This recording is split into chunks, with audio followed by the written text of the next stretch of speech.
What's up, everybody? Justin here, back with another video. So this is my part 5 of my top 50 most iconic moments and matches in WWE history. This is part 5. Part 5 will be number 15 down to number 8. So here we go with part 5 of my top 50 most iconic moments and matches in WWE history. Don't like my top 50 list? Too bad. It's my show. It's my list. Come up with your own. Number 15. Number 15 most iconic moment and matches in WWE history. Number 15, Eddie Guerrero. Eddie Guerrero wins the WWE Championship. And No Way Out, 2004. What a great moment. Such a great moment. Such a great memory. I will never forget it. When Eddie defeated Brock, I was pretty shocked. Very surprised. Very happy. I marked out. I popped. I believe I was yelling at the time watching. I was so excited and so happy. It was great. Number 15, Eddie Guerrero becomes WWE champion. And I wish he would have had a longer reign until at least SummerSlam or something. But he lost it in June or July to JBL at Great American Bash. Now, I guess Eddie was really hard on himself as WWE champion. He didn't think he did a good job or something. But as a fan of Eddie, I thought he did a great job as WWE champion. I thought he was a really good fighting champion. And the fans loved him. The fans are behind him all the way. Number 15, Eddie Guerrero wins a WWE Championship at No Way Out 2004. Up next, number 14. Number 14, Shane McMahon jumps off the Hell in a Cell again. Yeah, he did it twice. The crazy bastard. Number 14, Shane McMahon jumps off the Hell in a Cell at the 2017 Hell in a Cell pay-per-view against Kevin Owens. Insane.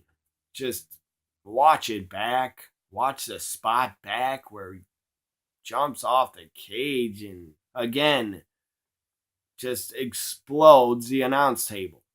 Looked like it hurt and left a mark on him.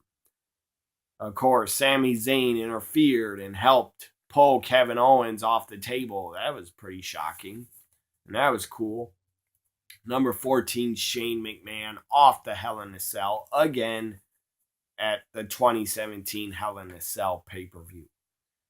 Number 13, Shane McMahon again. Shane McMahon, for the first time that he did it, Shane McMahon off the Hell in a Cell at WrestleMania 32. That was so insane to watch. Such an insane WrestleMania moment. A crazy, insane WWE moment. I'll always remember. That's why it's on my top 50 most iconic moments in WWE.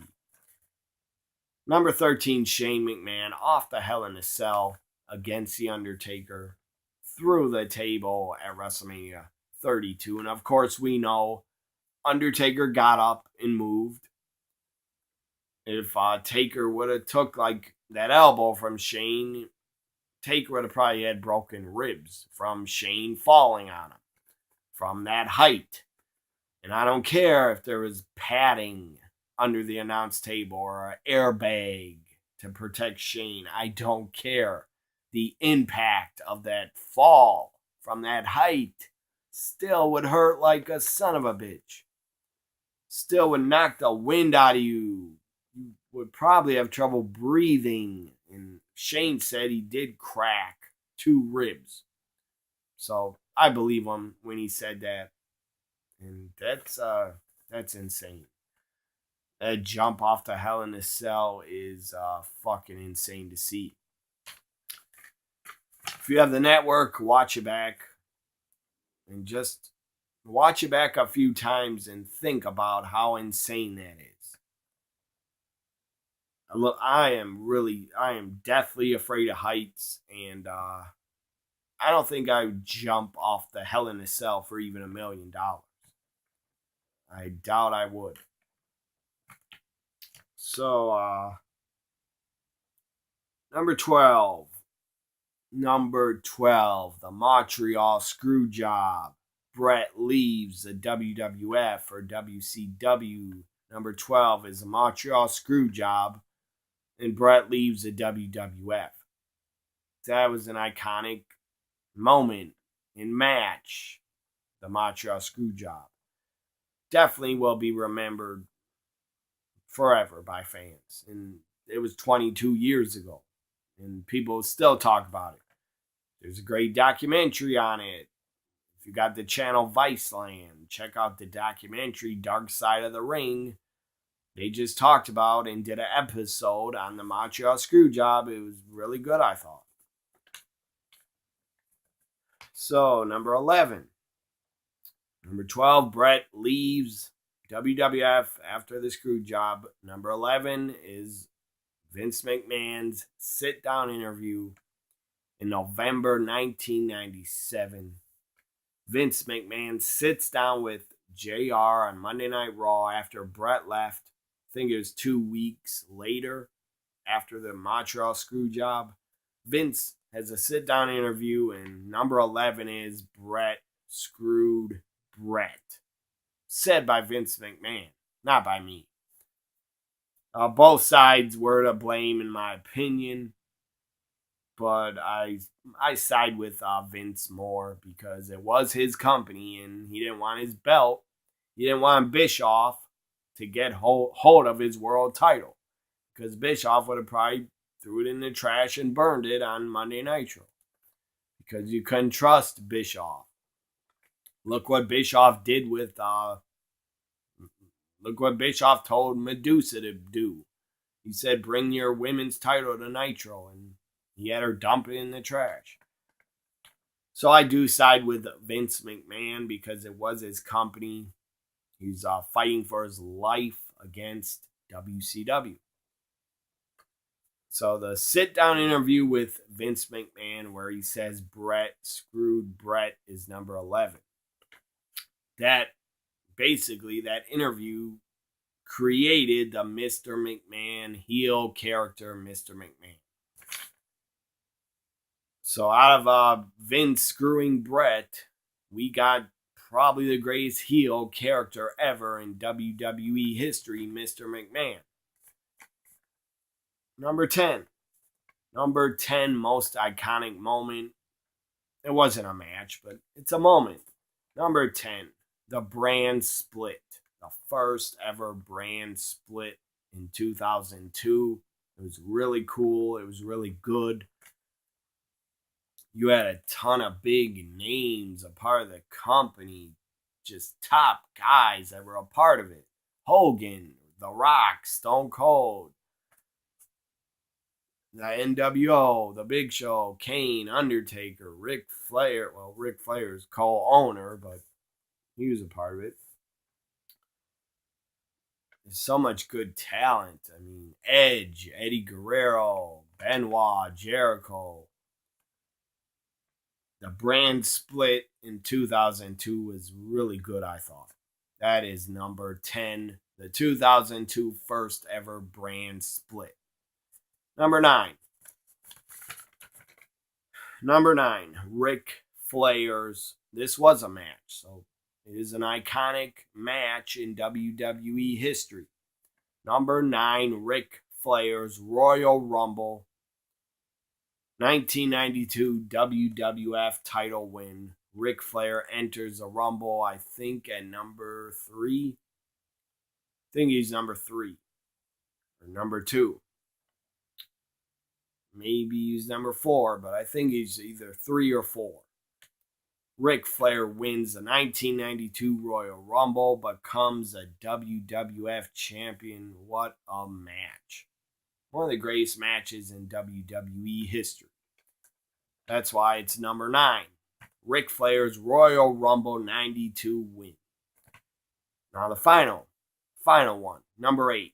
Final one of this part 5. Number 8 is WrestleMania 1. The biggest event at the time for the WWF. It's been said and told Vince McMahon put everything on the line. He put all his chips on the table, put all the money the company made and bet on this one event, WrestleMania. If it did not succeed, the company would have went under. I don't know if that's true, but that's what's been said. That if WrestleMania 1 did not do well and succeed and make a lot of money and make a profit, that they would have probably had to go under. And we wouldn't have any WWE today. Maybe we wouldn't if WrestleMania 1 was not a big success. And it was. I don't know how much money it made, but closed circuit before pay-per-view in theaters. Theaters were sold out everywhere just about. People wanting to watch WrestleMania. So, number 8, iconic moment, iconic event that started it all. WrestleMania 1 really started it all. In my opinion, WrestleMania 1 and the Rock and Wrestling connection with MTV and Cyndi Lauper, that really, really started it all. And really made WWF a big success. From the Rock and Wrestling connection, Cyndi Lauper, and WrestleMania 1 put WWF on the map and made them look like and seem like to probably every wrestling fan. I mean, maybe some fans thought the NWA was better, or WCCW is better, or AWA was better, or whatever. It's your opinion, what company you liked more growing up in the 80s. But WrestleMania 1 was a success in Starrcades. Before WrestleMania, Starrcades were a big success and did really well and sold out a lot of arenas.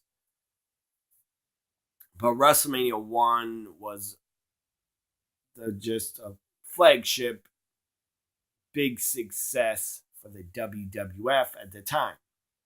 If WrestleMania 1 was not a success, we would have never got WrestleMania 2 and 3 and 4. And we might not even have WWE to watch if WrestleMania 1 was not a success. Who knows? So, my point was, whatever fan, whatever company, if you were around in the 80s, I was. Obviously, I did not get to see WrestleMania 1 because I was trying to think. Oh, I didn't watch WrestleMania 1. I was only 1 year old at the time, so I was not watching it yet. I was not watching wrestling I started with WWF, but I didn't start watching until I was 3. I do know I was 3 years old when I started watching. I actually went to my first house show live event at age 4. Anyways, or maybe 3.5 or 4, I was at my first live event. I do remember that. So my point is, whatever company you were a fan of, and you heard about WrestleMania from the wrestling magazines or wherever, from friends, or maybe you rented the video at the time to watch it. When it came out on video to rent, there was, for kids out there that don't know, there was actually something called video stores and Blockbusters and video stores that you could go to after like a pay-per-view or big event You could go there like a month or 2 months later, and you could rent the event and watch it at home. Another thing, kids, if you didn't know, when you would rent the event from a video store, you would put the videotape inside a machine called a VCR. Maybe you never heard of them, but they did exist in the 80s and 90s. So, anyways, number 8, WrestleMania 1. Again, if the event was not successful, the company would have probably been broke. Probably. And my point is, if you're fans of other companies and you heard about WrestleMania or saw highlights or saw the event, you probably thought to yourself, that's pretty awesome what I just watched. Mr. T was there, Cyndi Lauper, Liberace. I didn't care about Liberace being there, but the guy is from my home state. He's like from another town across from my town. So, anyways, who else? Billy Martin, Muhammad Ali, Hulk Hogan was the biggest babyface at the time in wrestling, in my opinion. So, WrestleMania 1's number 8. I hope you enjoyed my part 5 of my top 50 most iconic moments in matches in WWE history. Like, comment, share, and subscribe. Check out my top 50 most iconic moments in matches playlist. Again, subscribe, like, comment, share. Bye for now, everybody. And as Sami Zayn says, see you in hell.